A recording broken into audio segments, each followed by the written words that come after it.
खाद्य तेल में देश आत्मनिर्भरता की ओर बढ़े, इसके लिए भारत सरकार ने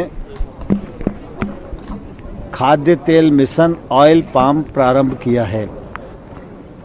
इस मिशन पर 11,000 करोड़ रुपए से अधिक खर्चा होगा।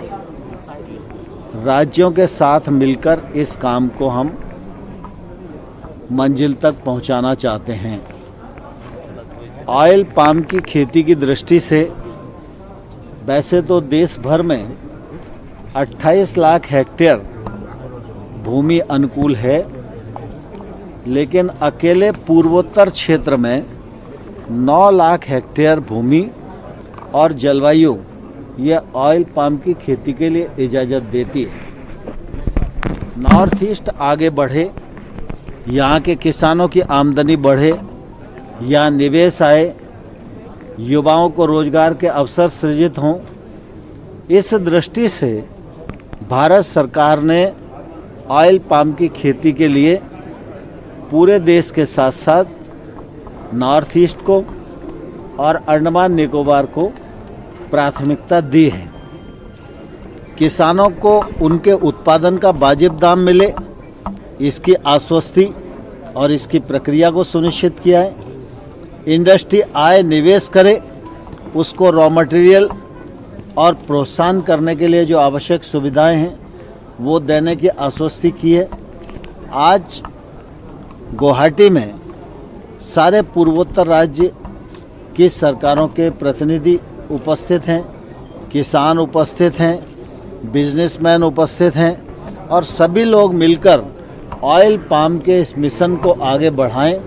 इस दिशा में यह बिजनेस समिट एक मील का पत्थर साबित होगी और ऑयल पाम की खेती पूर्वोत्तर राज्यों में किसानों के जीवन स्तर में क्रांतिकारी परिवर्तन लाएगी, ऐसा मुझे विश्वास। सर, कुछ सब्सिडी का बात किया है, किसान को कुछ सब्सिडी दिया जाएगा क्या? मुख्य रूप से किसान को बहुत सारी सुविधाएं हैं। मतलब खेती के लिए सिंचाई की ज़रूरत है, खेत को ठीक करने की ज़रूरत है, खेत पर बाउंड्री की ज़रूरत है, बाकी रख रखाव की ज़रूरत है, खेत तक जाना और आना उसके लिए रास्तों की ज़रूरत है, सूक्ष्म सिंचाई की ओर जाने की ज़रूरत है।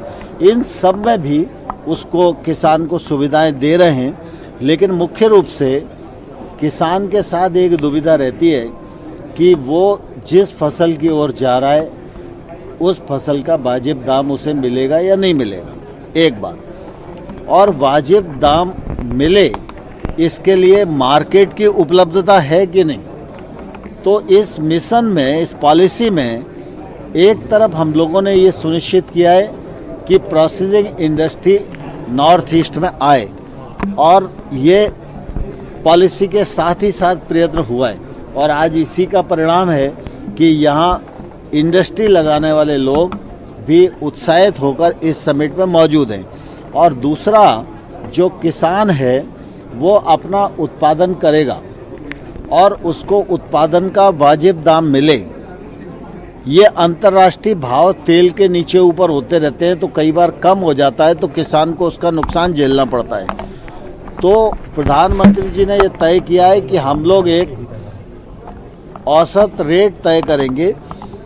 वो औसत रेट किसानों को मुनाफे का रेट होगा और अगर उस औसत रेट से अंतर्राष्ट्रीय भाव के कारण किसान के उत्पादन का भाव गिरता है तो जो अंतर की राशि है उसको गवर्नमेंट ऑफ इंडिया किसान को प्रदान करे।